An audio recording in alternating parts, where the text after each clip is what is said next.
Hello, you're watching Context, and I'm here, as I always am, to ask pertinent questions in pursuit of illuminating answers.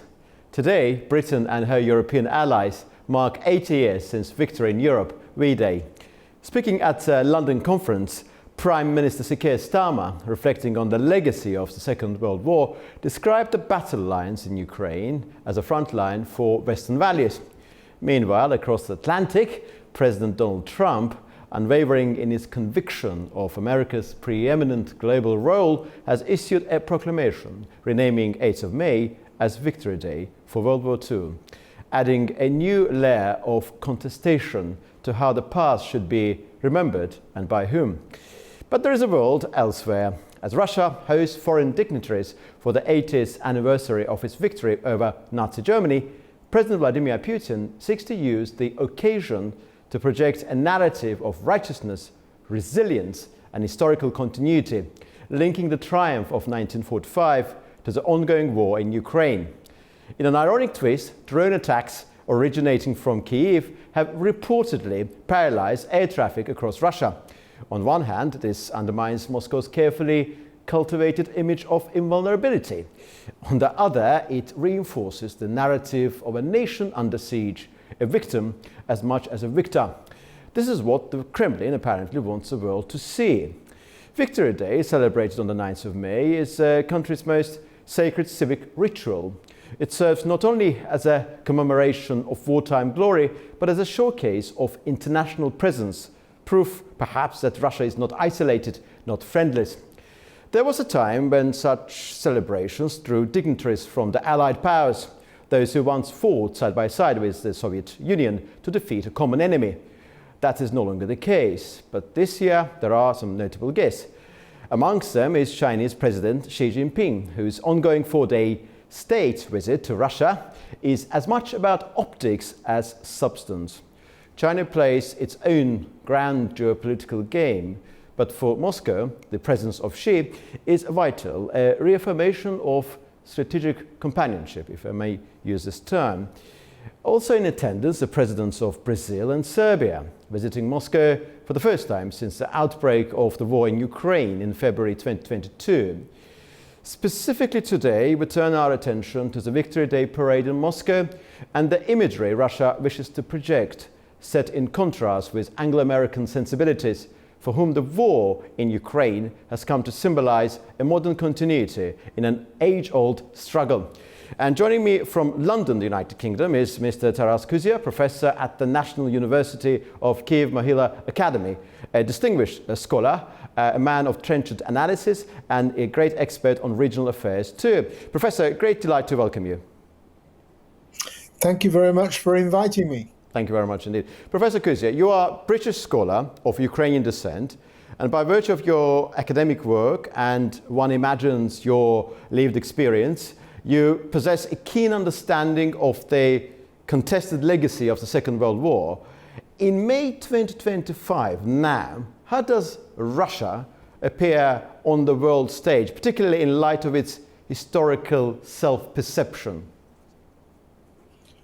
You have to remember, I think, the most important thing is that the Great Patriotic War, so-called, has become a de facto religion and a kind of a nationalist identity in Vladimir Putin's Russia.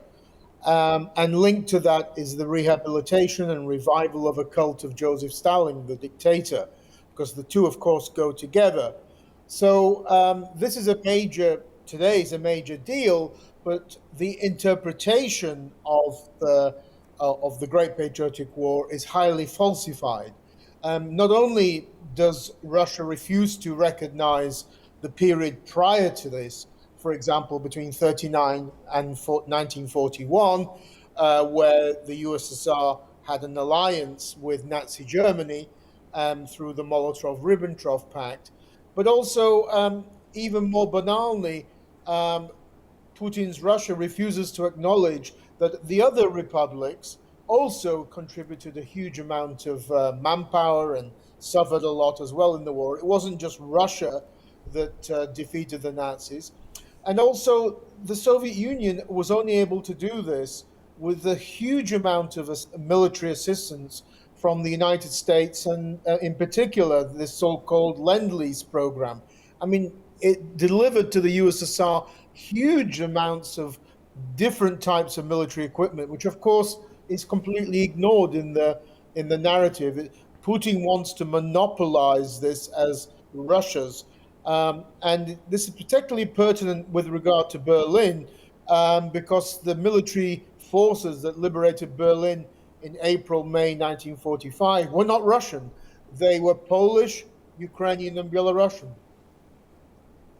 And back to what is happening now today. To be fair, not all of those leaders expected in Moscow could be described as allies of Russia. Perhaps it's more accurate to say that they are not outright adversaries. And amongst them, of course, President Xi Jinping, and currently on a 4-day visit, and the President of Brazil. In that light, how does Russia appear? Does it appear isolated enough, as Western narratives suggest, or it is still a country which has friends, which is still sort of standing tall despite all of its problems? Well, the biggest, I think, failure is that Russia tries to present itself as the leader of what it calls the global South, or the global majority, so the developing world. And there's only one country from Africa attending the celebrations in Moscow, Equatorial Guinea. The other countries are, of course, the so-called anti-Western alliance of China, North Korea, Iran, and Russia. They are there in attendance. From Latin America, the only two countries are Venezuela and Brazil, so it's not exactly a huge number of countries. And within Europe, the Hungarian pro-Russian Prime Minister, Mr. Orban, is not attending. The more maverick leader of Slovakia is. I mean, this obviously shows a sense of isolation, especially because many of the countries in the former USSR are attending, particularly Central Asians and Armenia, but they're not really attending because they love Russia so much. It's because they want to go, they don't want any sort of trouble or any bad relations with Russia. All of the countries around Russia do not vote in the United Nations in support of Russia when there are resolutions condemning the war in Ukraine. The only post-Soviet country which supports Russia at the United Nations is Belarus. So, of course, Vladimir Putin's Russia is very isolated, but it tries to present itself as not doing that by hosting this very kind of eclectic mix of countries. Returning to the contestation over the Second World War's legacy, there's no doubt, I suppose, in anybody's mind that Nazi Germany was the principal culprit. But today Russia claims to be fighting Nazis in Ukraine, and at times even cast the label, or the Nazi label, across the European continent, often in a language tailored to fit the moment. At the same time, the West accuses Russia of exhibiting neo-fascist or even Nazi-like tendencies. We seem to have reached a very strange juncture in which both sides accuse one another of being Nazis. It recalls, if I may, a certain sort of ideological reflex where the left, for example, I know it's not a perfect comparison, of course, but still, where the left sees any conservative as a fascist and the right labels any progressive a communist. How do you interpret this strange mutual attribution? Well, this is a legacy from the Soviet Union. I mean, Vladimir Putin has re-Sovietized Russia. He's revived a lot of nostalgia for the Soviet Union. His whole nationalism is based on Soviet nostalgia, particularly for the Great Patriotic War. And in the Soviet Union, propaganda used these phrases of Nazism, Nazi collaborators. Then it was called bourgeois nationalists. And Ukrainians were often attacked as these kinds of Nazis in the Soviet Union as well. What that meant had nothing to do with political science definition. It was basically anybody who disagreed with the Soviet position or who supported Ukrainian independence. And that very poor definition continues today. And Nazi in Russia's eyes, isn't somebody who supports far-right views. It's somebody who doesn't want to be part of the so-called Ruski Mir, the Russian world, doesn't want to be part of Eurasia, wants to join Europe, doesn't believe that Russia is a kind of a big brother, a Russian language is the best language in the world. So if you don't agree with those viewpoints, you are automatically a Nazi. And the way that Putin mobilizes the Russian population is by saying, we defeated the Nazis in 1945, we have another war against Nazis, which we have to now continue. But this is just a falsified use of the term Nazi. The far right have never had electoral support in Ukrainian elections. Russia, though, is defined by political scientists as a nationalistic, imperialistic, xenophobic regime. I mean, it's a dictatorship. So Russia more closely fits that. But actually, more ironically, Putin's Russia supports far-right parties in Europe. It financially supports them and diplomatically supports them. For example, the Alternative Deutschland in Germany. So it's Russia here which is a complete hypocrite when it uses and misuses this term Nazism.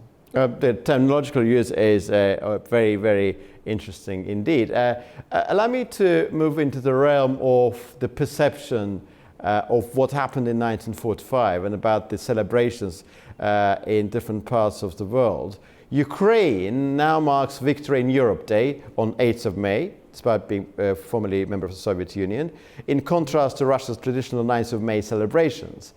I mean, and so do you find this absolutely inevitable? Do you connect it with the legacy of the war that began in February 2022? Or do you think it should have been the case from the very beginning, from early 90s, when Ukraine regained its independence? And also, specifically, what do you think of countries like Azerbaijan, whose wartime contribution to the Soviet victory was absolutely massive, substantial, both in manpower, with an estimated 300,000 lives lost, and also oil resources? How should such states, like Azerbaijan, for example, navigate this evolving historical narrative? I suppose Azerbaijan cannot celebrate Victory in Europe Day. I suppose it would be completely logical, but bearing in mind the contributions of the nation, it should be still celebrated, I mean, commemorated. Well, Ukraine switched from celebrating the Great Patriotic War to World War II. And these are very distinct differences. The Great Patriotic War is only based on the period 1941 to 45. Putin's Russia ignores the Nazi-Soviet collaboration between 1939 and 41. So Ukraine moved to the commemoration of the whole of World War II, 1939 to 1945. And that's because Western Ukraine was actually incorporated into the Soviet Union in 1939. So the history of Ukraine in World War II doesn't begin in 41, it begins in 39. Putin doesn't like that because he wants to dominate, shall we say, the historical narrative throughout the former Soviet Union. But Ukraine has moved, as part of its attempt to integrate into Europe, has moved to the European way, which is doing May 8th, not May 9th, and the full 5 years, not 3 years, 3 to 4 years. In the case of Azerbaijan, it's a slightly different issue, because Russia would not be as angry with Azerbaijan if it dissented and undertook its own interpretation of the war, because Azerbaijan isn't part of that kind of what the Russians called the Russian world. In Russia's eyes, Ukrainians, Belarusians, and Russians are part of one people. And therefore, Russia looks upon Ukraine divergent, as it were, as a traitor, as refusing to accept the Russian narrative. I don't think that the Kremlin would be as angry with Baku if it had a different viewpoint. So But I think where Azerbaijan has a right to be angry is that its huge sacrifice in World War II is largely ignored because in Russia there's a monopolization of the war. Putin has often said that Russia would have won the war without the other republics, which is simply a lie. 6 million people died in Ukraine. A large number of them were Jews, but there were also Ukrainians, civilian casualties and military casualties.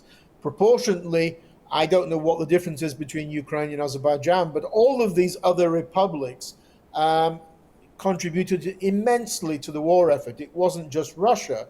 Yeah. And Russia was not really occupied by the Nazis, the Russian Soviet Republic, but Ukraine was. The Western historian Timothy Snyder, who's written the most about this, really, his great book called Bloodlands, says that the worst part of the war took place in three countries: Belarus, Ukraine, and Poland. That was the bloodlands of Europe. And the Nazis and the Soviets, the Stalinists, were as bad as each other. So, where Russia really dislikes what Ukraine is now interpreting is that Ukraine is saying the Stalinists and the Nazis were as bad as each other. They murdered each other.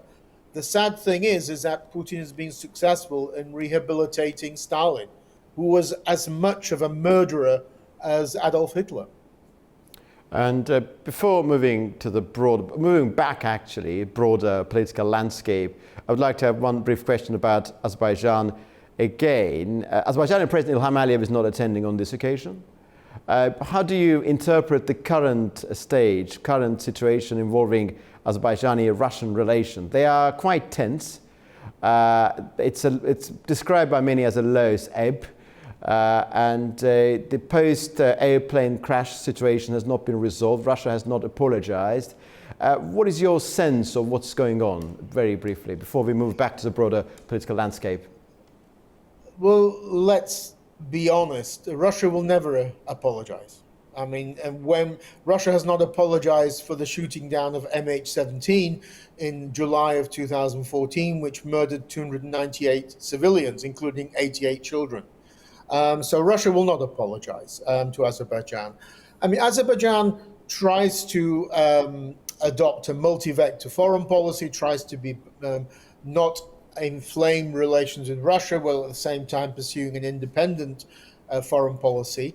Azerbaijan is different to Armenia. In fact, in the South Caucasus, you could say that Azerbaijan is the most independent of the three countries, because Georgia has moved back under Russian influence.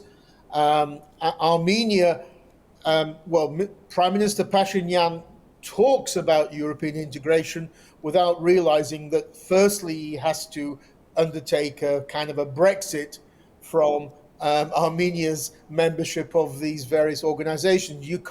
No country can be a member of two customs unions. So before Armenia joins the European Union, it has to leave the Eurasian Economic Union. And good luck with that with Vladimir Putin. Plus also, Armenia is a member of the CSTO, the Collective Security Treaty Organization, Putin's so-called equivalent of NATO. Azerbaijan is not a member of either of those two organizations, so is able to play a more independent role. Azerbaijan is also a strategic ally of Europe now in terms of energy supplies, because Europe, of course, has been divesting and moving away from reliance on Russian energy. And now Azerbaijan, United States, Norway are taking Russia's place in supplying energy to Europe. So Azerbaijan, I don't see an attempt by Azerbaijan to have bad relations with Russia, but it's a very difficult navigation to undertake because Vladimir Putin, for example, Russia does not want to see a normalization of relations between Armenia and Azerbaijan, which is in the interests of both countries. But Russia doesn't want that because Russia prefers countries to be arguing amongst themselves, and then Russia comes in and helps to kind of control the area, divide and rule, the old imperial maxim. So Russia isn't really a friend, therefore, but but it still can cause problems, particularly with its alliance with Iran, which, of course, I think Azerbaijan has more problems with Iran than with Russia. And finally, yes. Yeah. Finally, I would like to move back to the broader political landscape. What lies behind, in your view, behind President Trump's recent attempt to reframe 8th of May as America's Victory Day of the Second World War? Is this merely a nationalist flourish, or do you see some subtle intent there? Because in view of many people that I've spoken to about this particular subject, they would say that this also, in a way, erodes further the transatlantic consensus alliance, because we remember, when I say we remember, we know from history that in 1940 Britain stood alone when Soviets had a pact with Nazi Germany, Americans had a neutrality act with Nazi Germany, and Britain stood alone. Don't you think this is not most beautifully designed language employed by Americans at this juncture? Well, we are dealing with a president who brags about never reading books. We are dealing with a president who can't read more than half a page at a time. I don't think he put much intellectual depth into thinking this through. It's about as stupid as his territorial claims against Greenland and Canada. Obviously it's a nationalistic attempt to whip up support amongst his MAGA voters.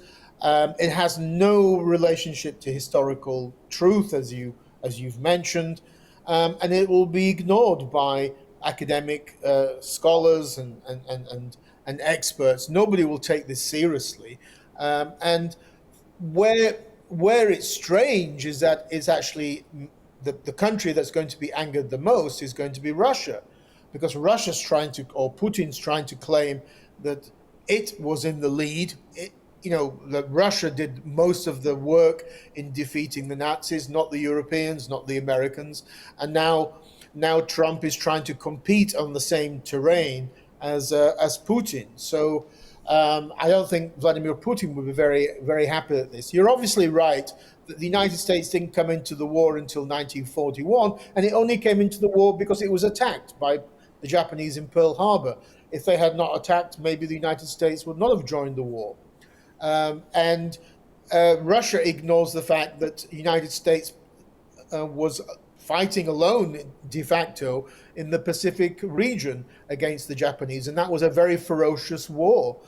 So there are many factors here which I think completely deflect from the historical truth of what Trump is saying. He has a tendency these days, unfortunately, to make these kinds of statements which have no bearing on truth or reality. Professor Taras Kuzia, so grateful to you for your time. Most grateful. Thank you. Thank you very much. Thank you. Well, the legacy of the Second World War continues to cast long shadows across our present age, invoked, contested, and reinterpreted in service of shifting geopolitical aims. Whether on Red Square or in the Western capitals, the memory of the 1945 remains a tool of power, persuasion, and performance. This was Context. Until next time, see you very soon.